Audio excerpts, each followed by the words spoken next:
Pemirsa, untuk membantu korban banjir bandang di Sumatera dan juga Aceh, pemerintah Kabupaten Tangerang, Banten menyalurkan bantuan uang tunai. Bantuan ini disalurkan melalui Palang Merah Indonesia atau PMI Pusat, dan penyerahan bantuan dipimpin langsung Bupati Tangerang Maisal Rashid dan diterima langsung Ketua PMI Pusat Muhammad Yusuf Kala.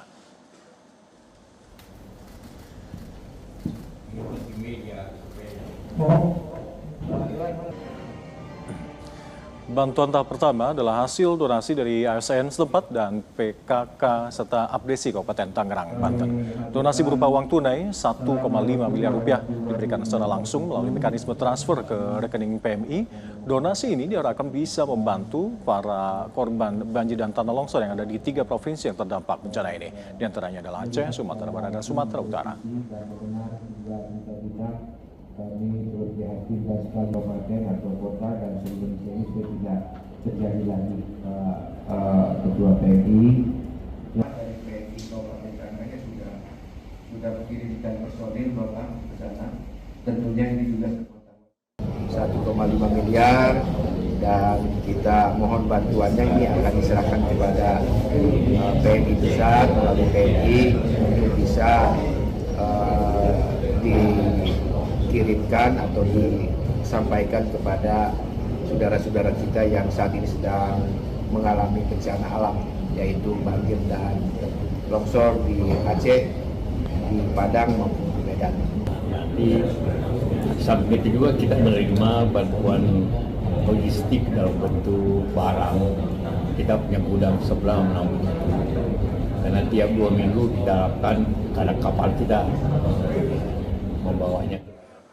Dan untuk mengulas bagaimana situasi terkini terkait dengan pasca bencana yang menimpa 3 provinsi ini, Aceh, Sumatera Utara, dan Sumatera Barat, akan langsung diulas oleh rekan kami Adi Prihadi di sana. Silakan Adi. Terima kasih Alka. Pemirsa, Rabu 10 Desember seharusnya 3 provinsi yang dilanda banjir bandang sudah memasuki masa pasca tanggap darurat. Namun Kementerian Dalam Negeri dalam surat resmi pada 9 Desember menginstruksikan 3 gubernur Aceh, Sumatera Utara, dan Sumatera Barat untuk memperpanjang masa tanggap darurat di wilayahnya masing-masing. Keputusan ini bukan sekedar administrasi belaka, pemirsa. Ada 3 alasan yang sangat konkret yang menunjukkan darurat bencana di lapangan masih jauh dari selesai. Kita ke slide pertama. Kalau kita lihat dashboard resmi BNPB yang kami peroleh di tanggal 11 Desember pukul 9 pagi. Korban yang diperbarui ya di hari ini sangat sulit menyebut bencana di Sumatera sebagai sesuatu yang sudah lewat. Per Kamis 11 Desember tercatat 971 warga meninggal dunia. Aceh mencatat 391 jiwa, Sumatera Utara 340 jiwa, Sumatera Barat 240 jiwa. Hampir 300 warga, tepatnya 255 jiwa, masih dalam status hilang. Angka ini turun drastis di Aceh dari 174 menjadi hanya 31 warga per Kamis pagi. Artinya apa? Tim SAR berhasil menemukan lebih dari 140-an korban dalam waktu singkat. Tapi di Sumatera Utara masih ada 128 warga dalam pencarian. Angka terbanyak di 3 provinsi. Lebih dari 5.000 warga mengalami luka-luka. Mayoritas 4.300 warga ada di Aceh. Kita akan lihat dashboard dari BNPB berikutnya. Ini adalah data untuk jumlah warga pengungsi. Dari sisi pengungsi, ada perubahan yang cukup signifikan. Sebelumnya ada lebih dari 1 juta warga pengungsi. Angkanya turun menjadi sekitar 894.501 jiwa. Tapi penurunan angka ini bukan berarti krisis pengungsian selesai. Banyak yang terpaksa kembali ke rumah rusak karena kondisi pengungsian yang padat, minim fasilitas, dan mulai muncul wabah penyakit, serta membutuhkan perhatian serius, terutama terkait dengan distribusi logistik, air bersih, sanitasi, dan layanan kesehatan. Lanjut kita akan melihat angka kerusakan infrastruktur. Kita lihat data dashboard BNPB untuk kerusakan infrastruktur yang terjadi. Kerusakan fisik mencapai angka yang luar biasa. 157.900 unit rumah rusak, dari rusak ringan hingga hilang tersapu banjir. Hampir 600 sekolah tidak bisa dipakai. Hampir 500 jembatan putus, lebih dari 200 fasilitas kesehatan lumpuh. Yang paling kritis, 12 ruas jalan nasional masih terputus. Kondisi ini menjelaskan satu hal, status darurat bukan lagi, sekali lagi, soal administrasi.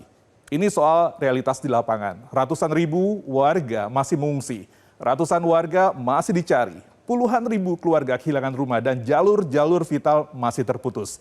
Darurat yang sesungguhnya dan pemerintah masih terus melakukan pendataan infrastruktur yang belum selesai. Masih ada ratusan warga yang hilang dan akses jalan yang masih terputus. Diambil dari akun Kementerian PU per 10 Desember 2025, dari 36 titik ruas jalan terdampak, 20 titik telah ditangani dan sudah bisa dilalui. Seperti di Kota Candi, Kota Kuala Simpang, dan Uning di Kota Takengon. Kita ke grafik selanjutnya pemirsa. Tugas pemerintah dan relawan nggak berhenti ketika air surut dan logistik dari darurat pertama sudah terkirim.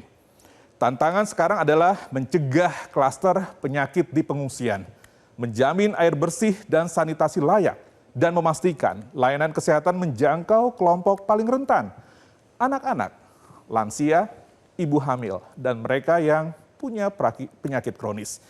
Kita bisa lihat di layar hampir 900.000 orang masih berada di pengungsian. Warga pengungsian ini menghadapi sejumlah ancaman kesehatan yang sangat terkait. Air bersih, kemudian juga sanitasi buruk yang melengkapi masalah ini.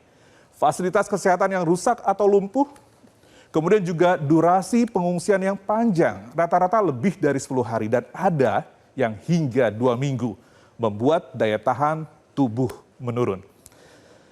Ke grafis selanjutnya, dalam keterangan tertulisnya pada 7 Desember, Menteri Sosial Saifullah Yusuf mengatakan terus berkoordinasi dan berkolaborasi dengan semua pihak untuk memperkuat penanganan banjir dan longsor di Aceh, Sumatera Utara, dan Sumatera Barat. Total bantuan yang digelontorkan mencapai 66,7 miliar, mencakup dukungan logistik, pendirian dapur umum, hingga pengerahan personil tagana di seluruh wilayah terdampak.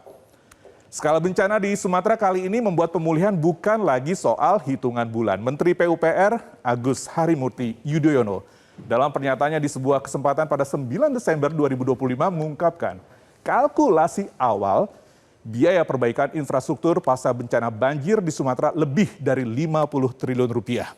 Selios memaparkan taksiran kerugian ekonomi akibat bencana yang terjadi di Sumatera mencapai 68,67 triliun.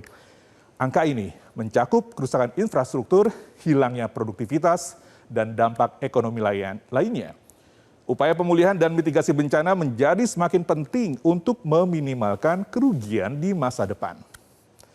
Jika nanti status tanggap darurat berakhir dan beralih ke fase pemulihan, maka ada beberapa tahapan yang prioritas yang harus dilakukan.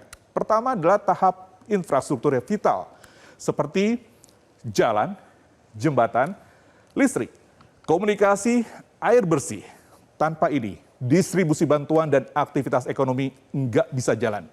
Kementerian PUPR, PLN, Telkom, PDAM sudah melakukan perbaikan. Kemudian, tahap kedua pemulihan adalah layanan publik, sekolah, puskesmas, kantor pemerintah, karena anak-anak harus bisa kembali belajar. Warga harus bisa mengakses layanan kesehatan dan administrasi. Dan yang ketiga, tahap pemulihan adalah perumahan permanen, rehabilitasi ekonomi, pemulihan lahan pertanian. Ini yang paling lama dan paling mahal. Tapi pemirsa, yang paling krusial dan ini yang menentukan apakah bencana sebesar ini akan terulang atau tidak adalah reformasi struktural. Tanpa penegakan hukum, tanpa rehabilitasi hutan di hulu das, tanpa penataan ulang tata ruang di bantaran sungai dan lereng-lereng curam, tanpa penguatan sistem peringatan dini, Sumatera akan tetap berada di jalur yang sama.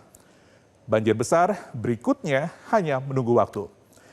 Jadi ketika hari ini kita bicara soal perpanjangan masa tanggap darurat, sesungguhnya yang sedang disiapkan bukan hanya penanganan 2 minggu ke depan, tapi fondasi untuk pemulihan bertahun-tahun dan perubahan kebijakan yang menentukan masa depan. Apakah Indonesia akhirnya belajar dari tragedi ini atau sejarah akan berulang? Saya Prihadi, demikian bahasan untuk Atlas kali ini. Kembali ke Alka. Silakan Alka. Baik, terima kasih ulasannya Adi Prihadi. Yang paling mendesak nanti adalah bahaya second disaster. Ya, penyakit. Terima kasih rekan Adi Prihadi. Dan pemirsa, kami akan lanjutkan informasi-informasi selanjutnya bersama dengan Valencia Mevreski. Silakan Mevin. Terima kasih Alka, terima kasih Prihadi. Jadi pemirsa, nanti usai jeda masih ada ulasan lain untuk Anda. Jelajahi cara baru mendapatkan informasi. Download Metro TV Extend sekarang.